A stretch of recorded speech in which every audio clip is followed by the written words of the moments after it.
الحمد لله نحمده ونستعينه ونستغفره ونؤمن به ونتوكل عليه ونعوذ بالله من شرور أنفسنا ومن سيئات أعمالنا من يهدي الله فلا مضل له ومن يضلل فلا هادي له ونشهد أن لا إله إلا الله وحده لا شريك له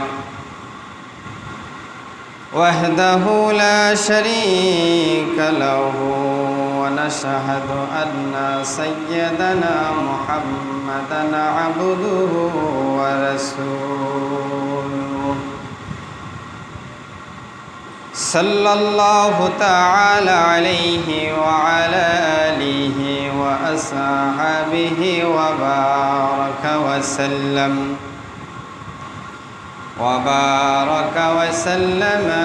تسليما كثيرا أما بعد فأعوذ بالله من الشيطان الرجيم بسم الله الرحمن الرحيم كما أخرجك ربك من بيتك بالحق وإن فريقا من المؤمنين لكارهون ويجادلونك في الحق بعدما تبين كأن يساقوا إلى الموت وهم ينظرون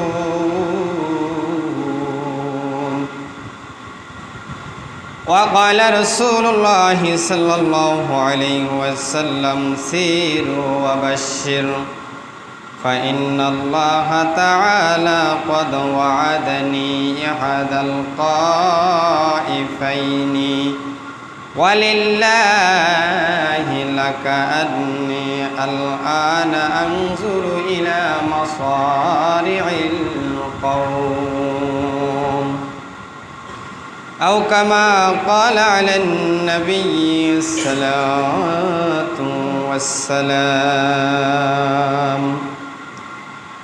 মুআজ্জাজ মুসল্লিয়ান কিরাম সমস্ত প্রশংসা সেই মহান আল্লাহ তাআলার দরবারে যে আল্লাহ রাব্বুল আলামিন আজকে সফর মাসের প্রথম জুমাতে আমাদেরকে একত্রিত হওয়ার সুযোগ দান করেছেন সেই সঙ্গে পবিত্র কোরআন ও হাদিসের কিছু আলোচনা বলবার এবং শোনার সুযোগ করে দিয়েছেন সেই মহান মালিকের দরবারে অন্তরের অন্তরস্থল থেকে কালিমাতুশ শুকর যাপন করি সকলে বলি আলহামদুলিল্লাহ অজস্র কোটি দরুদ সালাম নাজিল হোক বিশ্বের মানবতার মুক্তির দিশারি জিগর গোশে আমেনা হযরত রাসূল করিম সকলে মুহাব্বতেন বলি সাল্লাল্লাহু আলাইহি ওয়াসাল্লাম মুআজ্জাজ হাজিরিন আমরা গত জুমাতে আলোচনা শুনতেছিলাম ইসলামের সর্বপ্রথম যুদ্ধ হচ্ছে বদরের যুদ্ধ সেই বদরের যুদ্ধ সম্পর্কিত আলোচনা আমরা শুনতেছিলাম। সে আলোচনার এক পর্যায়ে বলা হয়েছিল যে আবু সুফিয়ানের কাফেলা নিরাপদে অগ্রযাত্রার বিস্তারিত বিবরণ হচ্ছে, এ কাফেলা সিরিয়া হতে রাজপথ ধরে অগ্রসর হচ্ছিল বটে, কিন্তু আবু সুফিয়ান অত্যন্ত সতর্কতা অবলম্বন করে চলছিলেন। পথ চলার বিভিন্ন পর্যায়ে তিনি ক্রমাগত খবরাখবর নিতেই থাকছিলেন। বদর প্রান্তরের নিকটবর্তী হয়ে তিনি কাফেলাকে থামালেন এবং নিজেই সম্মুখে অগ্রসর হয়ে মাসদি ইবনু আমেরের সঙ্গে সাক্ষাৎ করে তাকে মদিনার সেনাবাহিনী সম্পর্কে জিজ্ঞাসাবাদ করলেন। মাসদি বললেন, এরকম কোনো সেনাবাহিনী তো আমি দেখিনি, তবে দুজন উষ্ট্রারোহীকে দেখেছি যারা টিলার পাশে তাদের উটকে বসিয়ে নিজেদের মশকে পানি ভর্তি করে নিয়ে চলে গেছে। এ কথা শুনেই কাফেলার নেতা আবু সুফিয়ান অত্যন্ত দ্রুত বেগে অগ্রসর হয়ে সেই স্থানে গিয়ে পৌঁছিলেন এবং তাদের উটের গোবর ভেঙে দেখলেন। তখন ওই গোবরের মধ্যে থেকে খেজুরের আঁটি বেরিয়ে এলো। এ দেখে তিনি বললেন, আল্লাহর কসম, এটা হচ্ছে ইয়াসরিববাসী মদিনার খেজুরের আঁটি। অতঃপর তিনি দ্রুত গতিতে কাফেলার কাছে ফিরে গেলেন এবং তাদেরকে পশ্চিম দিকে ঘুরিয়ে দিলেন। বদর অভিমুখে পথ বাম দিকে ছেড়ে দিয়ে কাফেলাকে উপকূল অভিমুখে অগ্রসর হতে বললেন।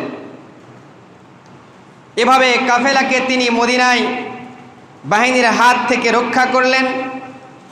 একই সঙ্গে মক্কা বাহিনীর নিকট কাফেলা নিরাপদ থাকার সুসংবাদ পাঠিয়ে মক্কা বাহিনীকে ফিরে যাওয়ার পরামর্শ দিলেন আবু জাহেল। আবু জাহেলদেরকে ফিরে যাওয়ার জন্য আবু সুফিয়ান পরামর্শ দিলেন যে সুহবাতে অবস্থানকালে মক্কা বাহিনী এ সংবাদ পেয়েছিল।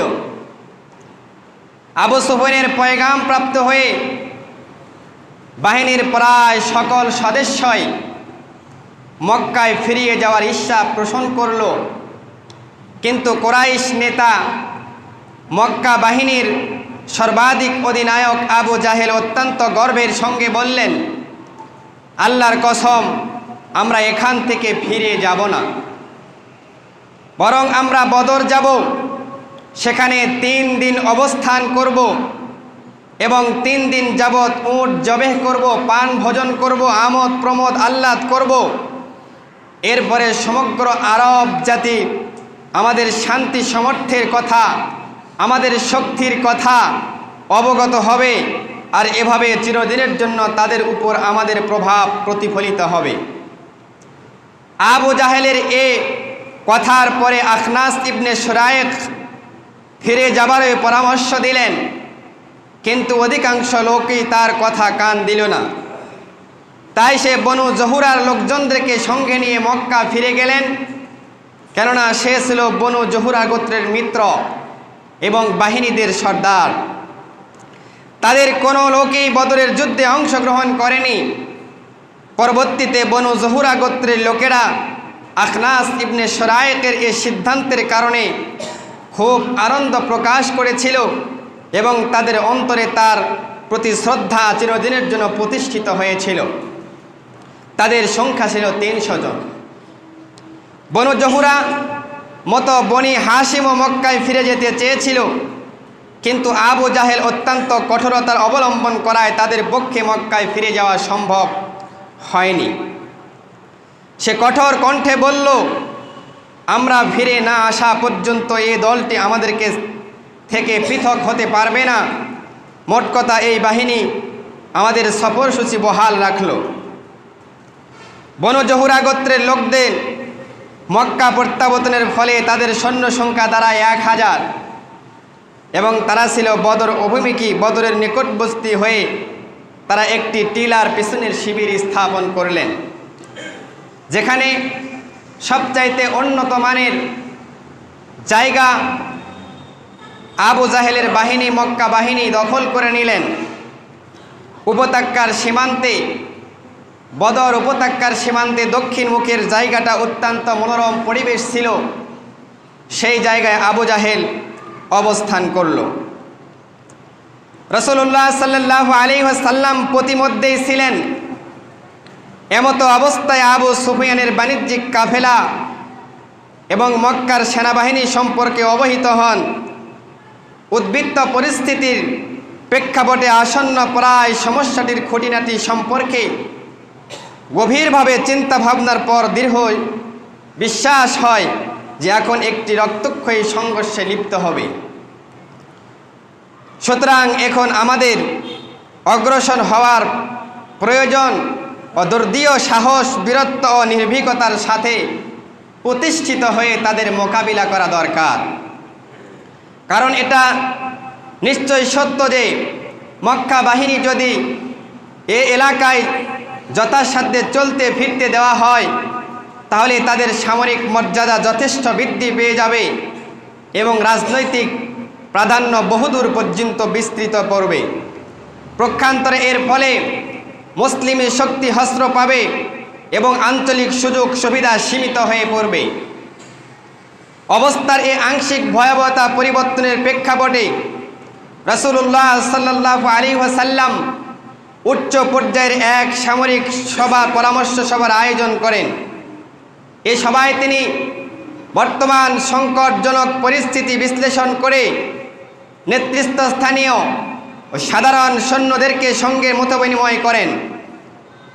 এমন অবস্থায় আংশিক মোড় পরিবর্তনের ফলে আসন্ন রক্তক্ষয়ী সংঘর্ষের কথা অবগত হয়ে একটি দলের হৃৎপিণ্ড যেন কেঁপে ওঠে। এই দলটি সম্পর্কে আল্লাহ তাআলা নিজেই ঘোষণা করে জানায়া দিয়েছেন। আল্লাহ রাব্বুল আলামিন পবিত্র কোরআনে সূরা আনফালের 5 এবং 6 নম্বর আয়াতে এ ঘোষণা দিয়েছেন। আল্লাহ রাব্বুল আলামিন বলেন, কামা আখরাজাকা রাব্বুকা মিন বাইতিকা বিল হাক্কি ওয়া ইন্না ফারীকাম মিনাল মুমিনিনা লাকারিহুন ওয়া ইউজাদিলুনাকা ফিল হাক্কি বা'দা মা তাবায়্যানা কাআন্না ইউসাকু ইলাল মাউতি ওয়া হুম ইয়ানজুরুন। আল্লাহ রাব্বুল আলামিন নবী করিম সাল্লাল্লাহু আলাইহি ওয়াসাল্লামকে জানায়া দিলেন, তারা যেমন প্রকৃতি মুমিন ঠিক তেমনই প্রকৃতভাবে তোমার প্রতিপালক তোমাকে তোমার ঘর হতে বের করে এনেছিলেন, যদিও মুমিনদের একদল তা পছন্দ করেনি। সত্য স্পষ্ট করে দেওয়ার পর তারা তোমার সঙ্গে বাদ অনুবাদে লিপ্ত হয়েছিল। তাদের অবস্থা জেনে দেখে মনে হচ্ছিল তারা যেন চেয়ে দেখছিল যে তাদেরকে মৃত্যুর দিকে তাড়িয়ে নেওয়া হচ্ছে। সামরিক বাহিনীর নেতৃত্বস্থায়ী লোকদের মধ্যে থেকে হযরতে আবু বকর সিদ্দিক রাদিয়াল্লাহু তাআলা দাঁড়ালেন এবং অতি চমৎকার কথা বললেন।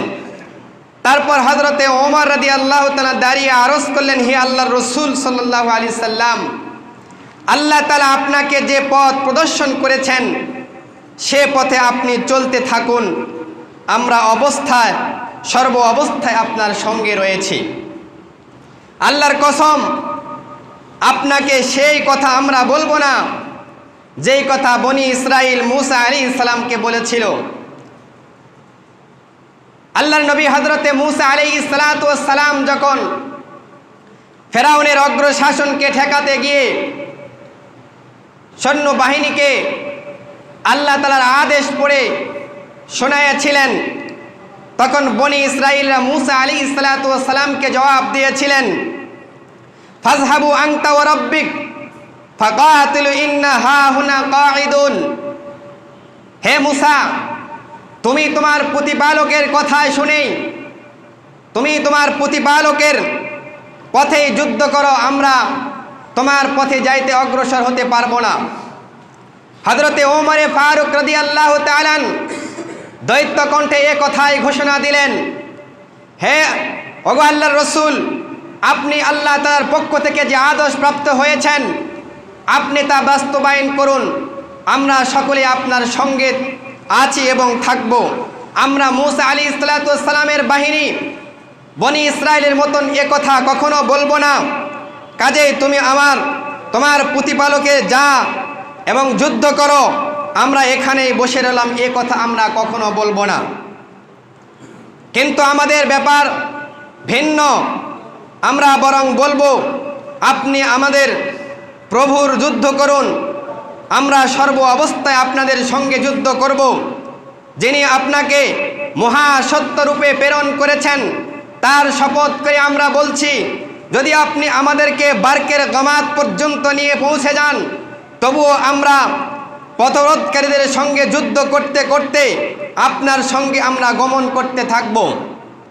রাসূলুল্লাহ সাল্লাল্লাহু আলাইহি ওয়াসাল্লাম তাদের সম্পর্কে উত্তম কথা বললেন এবং তাদের জন্য দোয়া করলেন।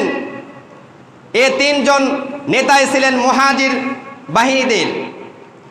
আনসারদের তুলনায় মুহাজিরদের সৈন্য সংখ্যা ছিল অনেক কম। রাসূলুল্লাহ সাল্লাল্লাহু আলাইহি ওয়াসাল্লাম আনসারদের মতামত জানার প্রয়োজন বোধ করলেন, কেননা বাহিনীতে সংখ্যায় তারা ছিলেন বেশি এবং অধিক, এবং যুদ্ধের ব্যয়ভার বহনের চাপও ছিল প্রকৃতপক্ষে তাদের উপরই। অবশ্যই আকাবার বায়াতের অঙ্গীকার অনুযায়ী স্বীকৃতি মোতাবেক মদিনার বাহিরে গিয়ে যুদ্ধ করা তাদের কোনো অপরিহার্য ছিল না। এর প্রেক্ষিতে তিনি উক্ত মহান নেতার বক্তব্যের শোনার পর পুনরায় বললেন, উপস্থিত ভাতৃবৃন্দু, বর্তমান অবস্থার পরিপ্রেক্ষিতে আমাদের করণীয় সম্পর্কে তোমরা আমাকে পরামর্শ দাও। হে আল্লাহ রসুল, আপনি আদেশ করলে আমরা উত্তাল সাগরে ঝাঁপ দিতে প্রস্তুত আছি। আনসারদের উদ্দেশ্যেই তিনি এ কথাগুলো বলছিলেন। আনসার অধিনায়ক পতাকাবাহক সাদ ইবনে মুআজ রাদিয়াল্লাহু তাআলা আনহু রাসূলুল্লাহ সাল্লাল্লাহু আলাইহি ওয়াসাল্লামের কথা প্রকৃত তাৎপর্য অনুধাবন করে আরজ করলেন, হে আল্লাহর রাসূল সাল্লাল্লাহু আলাইহি ওয়াসাল্লাম, মনে হয় আপনি আমাদের মতামতই জানতে চাচ্ছেন। প্রশ্ন উত্তরে রাসূলুল্লাহ সাল্লাল্লাহু আলাইহি ওয়াসাল্লাম বললেন, হ্যাঁ। তখন তিনি বললেন, আমরা তো আপনার উপর ঈমান এনেছি, আপনার সত্য স্বীকার করেছি, আপনাকে নবী হিসাবে সাক্ষ্য দিয়েছি। আপনি যা কিছু নিয়ে অবস্থান করেছেন, যা কিছু নিয়ে প্রেরিত হয়েছেন, এগুলো শোনা এবং মান্য করা আমাদের আপনাকে প্রতিশ্রুতি দিয়েছি। সুতরাং হে আল্লাহর রাসূল সাল্লাল্লাহু আলাইহি সাল্লাম, আপনি যা ইচ্ছা করেন তা পূর্ণত্বে সম্মুখে অগ্রসর হয়ে যান। তিনি আপনাকে সত্য সহ প্রেরণ করেছেন যে আল্লাহর শপথ করে আমরা বলছি, আপনি আমাদের যা উত্তাল করবেন, আপনি যা নির্দেশ করবেন, আপনি যদি উত্তাল সাগরে আমাদেরকে ঝাঁপ দিতে বলেন, আমরা সেখানে ঝাঁপ দিব, জগতের লোকদের পিছনে থাকব, যুদ্ধ বিগ্রহে আপনি আমাদের কখনোই পিছপা দেখবেন না। আমরা সমস্ত আনসার বাহিনীর সাথীগণ আপনাকে সাহায্য সহযোগিতা করব। সম্ভবত আল্লাহ তাআলা আপনাকে আমাদের মাঝে নৈপুণ্য অবস্থায় প্রেরণ করেছেন, প্রদর্শন করেছেন, যা প্রত্যক্ষ করে আপনার চক্ষু শীতল হয়ে যাবে। সুতরাং যেখানে ইচ্ছা আপনি আমাদেরকে নিয়ে চলুন, আল্লাহ তাআলা আমাদের কাজকর্মে বরকত দান করবে। অন্য এক রিওয়ায়াতে আছে, সাদ ইবনে মুআজ রাদিয়াল্লাহু তাআলা আনহু নবী করিম সাল্লাল্লাহু আলাইহি সাল্লামের নিকট আরজ করলেন, আপনি হয়তো আশঙ্কা করেছেন যে আনসারগণ তাদের শহরের থেকেই শুধু আপনাকে সাহায্য করার কর্তব্য মনে করেছেন। এ কারণে আমি তাদের পক্ষ থেকে বলছি এবং তাদের পক্ষ থেকেই উত্তর দিচ্ছি যে আপনার যেখানে ইচ্ছা হয় চলুন, যার সঙ্গে ইচ্ছা সম্পর্ক ঠিক রাখুন এবং যার সঙ্গে ইচ্ছা সম্পর্ক ছিন্ন করুন। আমাদের ধন সম্পদ, আমাদের জান মাল সব কিছু নিয়ে আমরা পরিসরে আপনার সাথে নেমে পড়ব। তবে যেটুকু আপনি গ্রহণ করবেন তা আমাদের নিকট সেতটুকু ছেড়ে দিব, আর যাইতে অধিক পছন্দনীয় জিনিস আমাদের নিকট আর কিছু হবে না। এ ব্যাপারে আপনি যে ফয়সালাই করবেন, আমাদের ফয়সালাই সেটা অনুযায়ী আমরা কাজ করব। আল্লাহর কসম, আপনি যদি অগ্রসর হয়ে বারকে গিমাত পর্যন্ত চলে যান, তাহলেও আমরা আপনার সাথেই সঙ্গে যাব। আর যদি আপনি আমাদের নিয়ে সমুদ্রে ঝাঁপিয়ে পড়তে চান, তবে আমরা সেই সমুদ্রে ঝাঁপিয়ে পড়ব। সাদ রাদিয়াল্লাহু তাআলার কথা শুনে রাসূল করিম সাল্লাল্লাহু আলাইহি ওয়াসাল্লামের চেহারা মোবারক উজ্জ্বল আনন্দিত হয়ে উঠল। আল্লাহর নবী জনাবে মুহাম্মদ রাসূলুল্লাহ সাল্লাল্লাহু আলাইহি সাল্লাম বললেন, সিরু ওয়াবাশশির ফাইন্নাল্লাহা তাআলা কদ ওয়াআদানি ইহদাত তাইফাতাইনি ওয়াল্লাহু কাআন্নাকা আনলা তানজুর ইলা মাসারিল কওম। আল্লাহ নবী বললেন, চলো আনন্দ চিত্তে চলো, আল্লাহ আমার সঙ্গে দুটি দলের মধ্যে হতে একটির ওয়াদা করেছেন। আল্লাহর কসম, আমি যে এ সমস্ত কাফির সম্প্রদায়ের বদ্ধভূমি দেখতে পাচ্ছি। মুসলিম বাহিনী আল্লাহর উপর সম্পূর্ণ ভরসা করে রাসূল করিম সাল্লাল্লাহু আলাইহি ওয়াসাল্লাম জাফরান হতে সামনে অগ্রসর হন। সেখান থেকে আরও অগ্রসর হয়ে দাব্বা নামক এক জনপদের অবতরণ করেন। তারপর হিনান নামক পাহাড়কে ডান দিকে ছেড়ে দিয়ে অগ্রসর হতে থাকেন এবং পরবর্তী পর্যায়ে বদরের নিকটবর্তী স্থানে অবতরণ করেন। রাসূল করিম সাল্লাল্লাহু আলাইহি ওয়াসাল্লাম সবচেয়ে ঘনিষ্ঠ বন্ধু আবু বকর সিদ্দিক রাদিয়াল্লাহু তাআলার সঙ্গে নিয়ে শত্রু বাহিনীর সন্ধান নেওয়ার উদ্দেশ্যে বেরিয়ে পড়লেন। দূর হতে তারা মক্কা বাহিনীর শিবির এবং অবস্থা সম্পর্কে সমীক্ষা হলেন। এমন সময় একজন বৃদ্ধা ব্যক্তিকে তারা পেয়ে গেলেন। রাসূলুল্লাহ সাল্লাল্লাহু আলাইহি ওয়াসাল্লাম এই বৃদ্ধাকে কুরাইশ বাহিনী এবং মুহাম্মদ সাল্লাল্লাহু আলাইহি সাল্লামের সাহাবীদের অবস্থা সম্পর্কে জিজ্ঞাসা করেন। দু বাহিনী সম্পর্কে জিজ্ঞাসাবাদের উদ্দেশ্য ছিল যেন এই বৃদ্ধা রাসূল করিম সাল্লাল্লাহু আলাইহি সাল্লামকে না চিনতে পারে, মক্কা বাহিনীকে না চিনতে পারে, মদিনা বাহিনীকে যেন না চিনতে পারে। বৃদ্ধ বললেন, আপনারা কোন কওমের অন্তর্ভুক্ত সংযুক্ত আছেন তা না জানা পর্যন্ত আমি কিছু বলবো না। রাসূলুল্লাহ সাল্লাল্লাহু আলাইহি সাল্লাম বলেন, ঠিক আছে, আপনি বলে দিন, আমরাও বলে দিব। সে বলল, এটা ওঠার বিনিময়ে? তিনি উত্তরে বললেন, হ্যাঁ। সে তখন বলল, আমি জানতে পেরেছি যে মুহাম্মদ সাল্লাল্লাহু আলাইহি সাল্লাম এবং তার সঙ্গীরা অমুক দিন মদিনা থেকে অবস্থান বের হয়েছেন। সংবাদদাতা আমাকে সঠিক বলে থাকলে আজ তারা অমুক জায়গাতে আছেন। সে ঠিক এই জায়গাটির নামই বলল যেখানে মুসলিম বাহিনী সে অবস্থাতে অবস্থান করেছিলেন। তারপর বলল, আমি এটাও অবগত হয়েছি যে কুরাইশ বাহিনী অমুক দিন মক্কা থেকে বেরিয়ে পড়েছেন। সংবাদদাতা আমাকে সঠিক সংবাদ বলে থাকলে আজ তারা অমুক জায়গায় অবস্থান করেছেন। সে ঠিক ওই জায়গার নাম বলল যেখানে এই কুরাইশ বাহিনী অবস্থান করেছিল। বৃদ্ধ নিজের কথা শেষ করে বললেন, আচ্ছা, তবে এখন বলুন আপনারা কোন সম্প্রদায়ভুক্ত? উত্তরে আল্লাহ রসুল সাল্লাল্লাহু আলাইহি ওয়াসাল্লাম বললেন, আমরা এক পানি হতেই উদ্বৃত্ত। এ কথা বলেই তিনি ফিরে চললেন। আর বৃদ্ধা বকবক করতেই থাকলো, কোনো পানি হতে, ইরাকের পানি হতে নাকি? সন্ধ্যায় রাসূলুল্লাহ সাল্লাল্লাহু আলাইহি ওয়াসাল্লাম শত্রুদের অবস্থা পর্যবেক্ষণের জন্য নতুনভাবে এক গোয়েন্দা বাহিনী গঠন করলেন। এ বাহিনীর ব্যবস্থাপনার জন্য 3 জন ব্যক্তিকে নিযুক্ত করলেন। এক হযরতে আবু আলী ইবনে আবু তালেব, 2 জুবাইর ইবনে আওয়াম এবং 3 সাদ ইবনে আবি ওয়াক্কাস রাদিয়াল্লাহু তাআলা প্রেরণ করেন। এই গোয়েন্দা বাহিনী সরাসরি বদরের প্রবেশ গর্ণে গিয়ে পৌঁছেন। সেখানে 2 জন গোলাম মক্কা বাহিনীর জন্য পানির পাত্র পূর্ণ করেছিল। মুসলিম গোয়েন্দা বাহিনী 2 জন পানিবাহককে বন্দী করে রাসূলুল্লাহ সাল্লাল্লাহু আলাইহি সাল্লামের নিকট উপস্থিত করেন। এই সময় রাসূলুল্লাহ সাল্লাল্লাহু আলাইহি ওয়াসাল্লাম নামাজরত ছিলেন। উপস্থিত সাহাবাইগণ ওই গোলামদ্বয়কে বিভিন্ন ব্যাপারে জিজ্ঞাসাবাদ করতে থাকেন।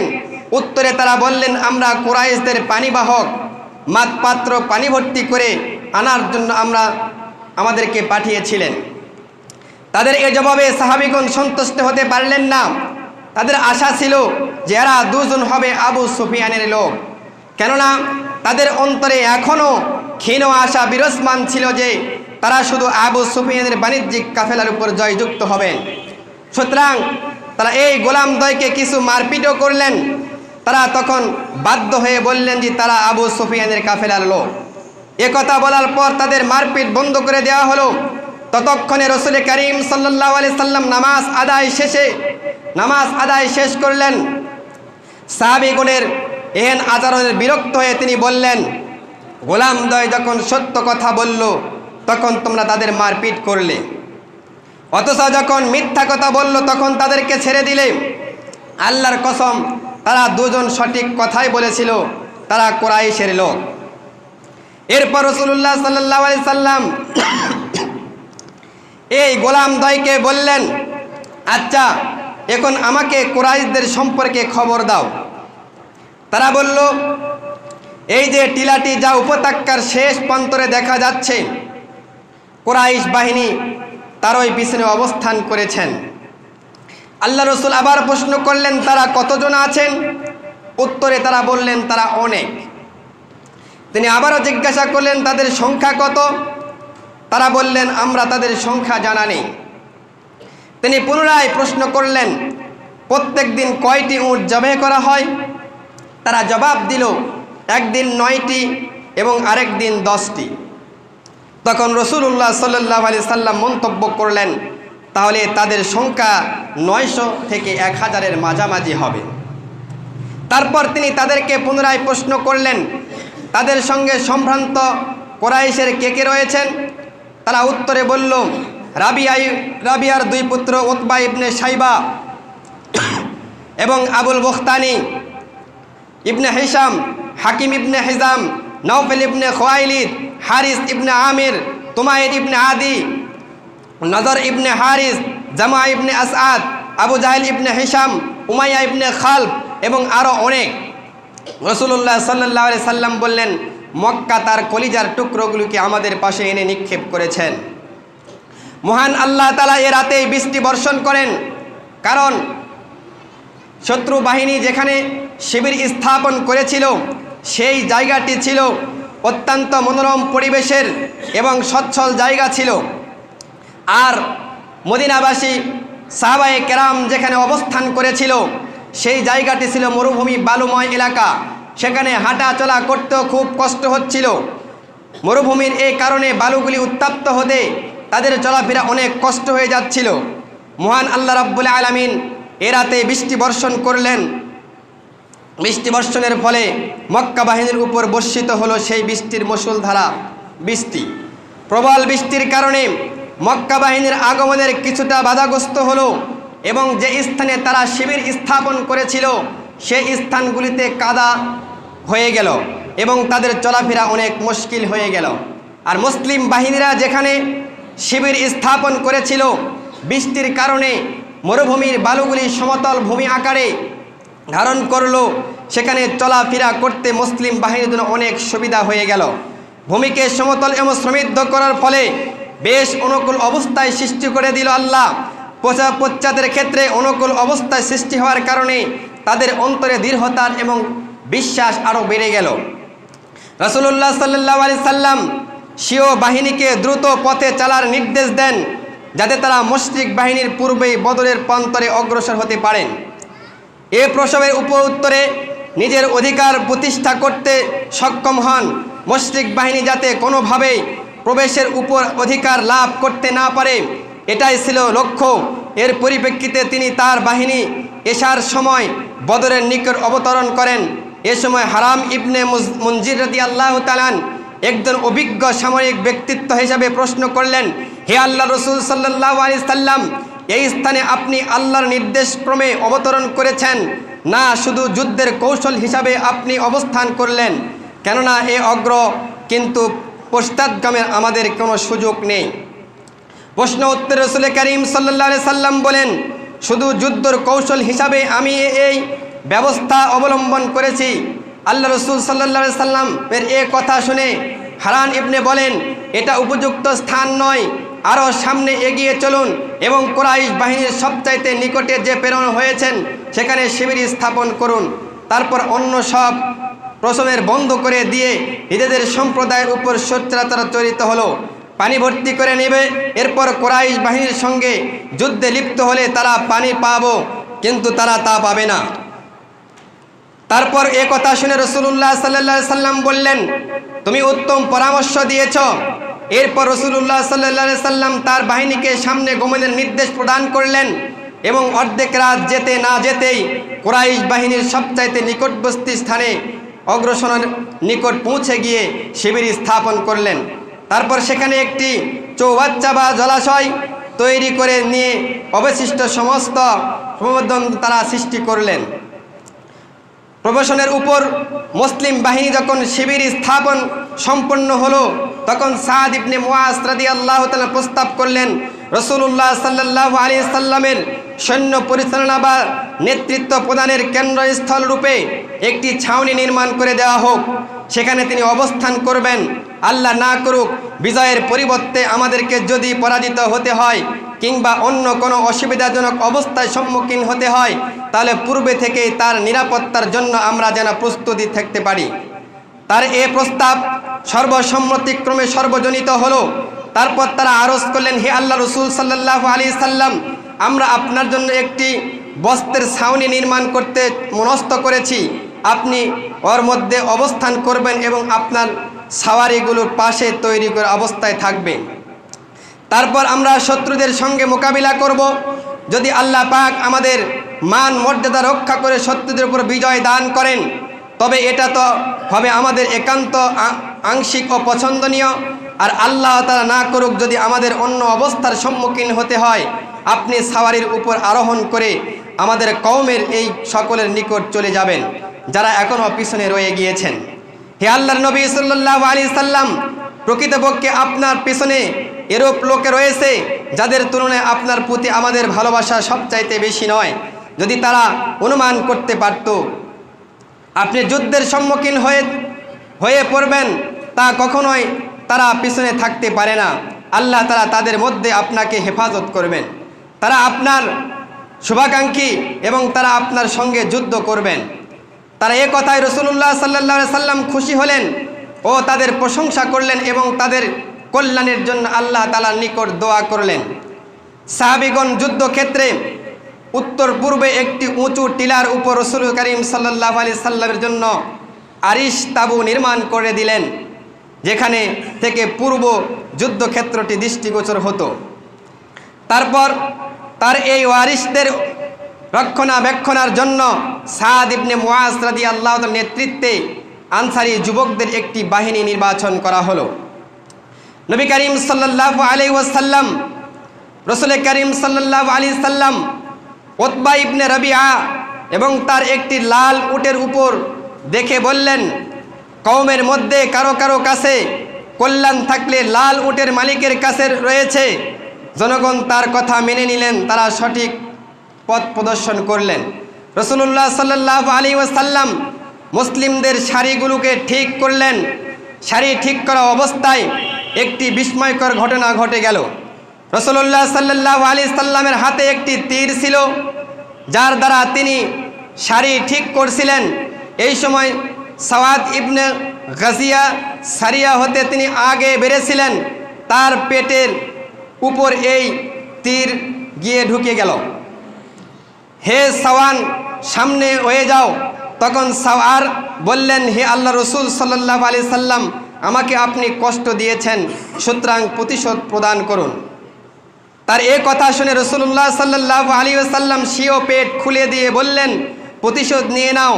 সাওয়াদ রাদিয়াল্লাহু আনহু তাকে জড়িয়ে ধরলেন এবং পেটে চুম্বন দিয়ে বললেন। রাসূলুল্লাহ সাল্লাল্লাহু আলাইহি সাল্লাম তখন তাকে বললেন, হে সাওরা রাদিয়াল্লাহু তাআলা আন, তোমার এরূপ করার কারণ কি? সাওয়ার উত্তরে বললেন, হে আল্লাহ রসুল সাল্লাল্লাহু আলাইহি সাল্লাম, যা কিছু সামনে আছে তা তো আপনি আমাদেরকে দেখাচ্ছেন, এই জন্য আমি রসুল সাল্লাল্লাহু আলাইহি সাল্লামের মহাব্বতে এই কাজ করেছি। আমি চেয়েছি যে এই স্থানে আপনার সাথে আমার শেষ আবদার যেন একটু হয়, অর্থাৎ আমার দেহের চামড়া আপনার দেহের চামড়া স্পর্শ করে।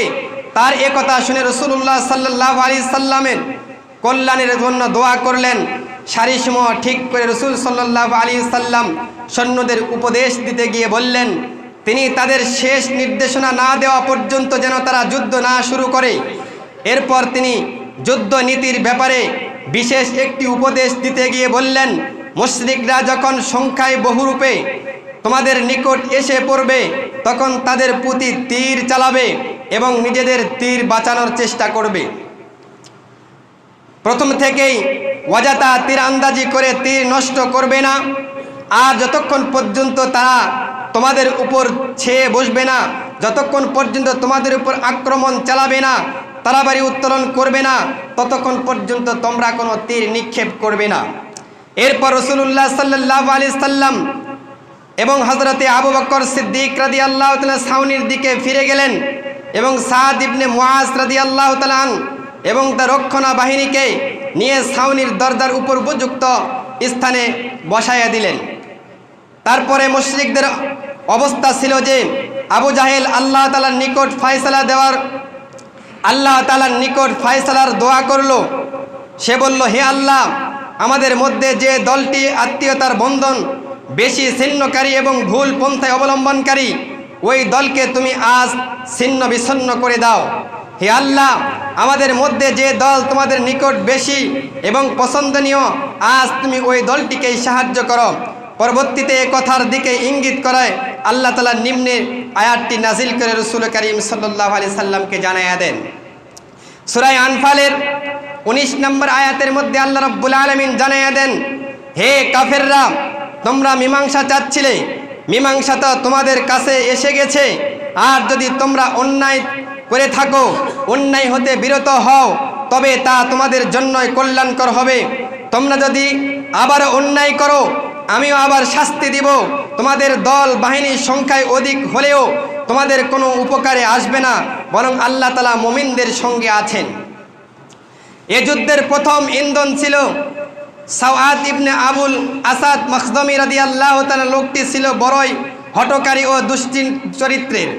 সে কথা বলতে বলতে যুদ্ধক্ষেত্রে বেরিয়ে এলো, আমি এদের হাউজের পানি পান করব, অথবা একে ভেঙ্গে ফেলবো, নতুবা এজন্য জীবন দিয়ে দিব।